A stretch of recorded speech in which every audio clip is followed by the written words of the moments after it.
हज़रत इदरीस अलैहिस्सलाम की कहानी कुरान करीम की तफसीलात में मौजूद हैं। इदरीस अलैहिस्सलाम एक नबी थे जिन्होंने अल्लाह ताली की राह पर इंसानों को हदायत दी। उनकी ज़िंदगी की कुछ तफसीलात दर्ज झेल हैं।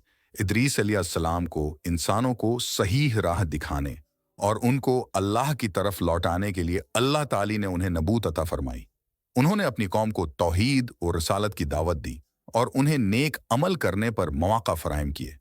हज़रत इदरीस अलैहिस्सलाम की एक मारूफ बात यह है कि वो अल्लाह की ज़मीन पर सीरत किया करते थे। उनकी सीरत करते हुए उनका दिल और दिमाग अल्लाह की तरफ बुलंद करते थे। एक दिन हज़रत इदरीस अलैहिस्सलाम को अल्लाह की ज़मीन में एक जगह पर छोटा सा दरख्त नज़र आया। उन्होंने देखा कि वह दरख्त मुश्किलात से बहुत ज़्यादा थक गया है और उसकी शाखें लटक रही हैं। इदरीस अलैहिस्सलाम ने अल्लाह ताली की तरफ दुआ की और फरमाया, ए अल्लाह, मेरी मदद फरमाइए, मुझे इस दरख्त को बचाने की ताकत अता फरमाइए। अल्लाह ताली ने इदरीस अलैहिस्सलाम की दुआ कबूल फरमाई और उनकी मदद फरमाई। इदरीस अलैहिस्सलाम ने दरख्त की रिशारियां सीधी की और इसे दोबारा तरक्की दी।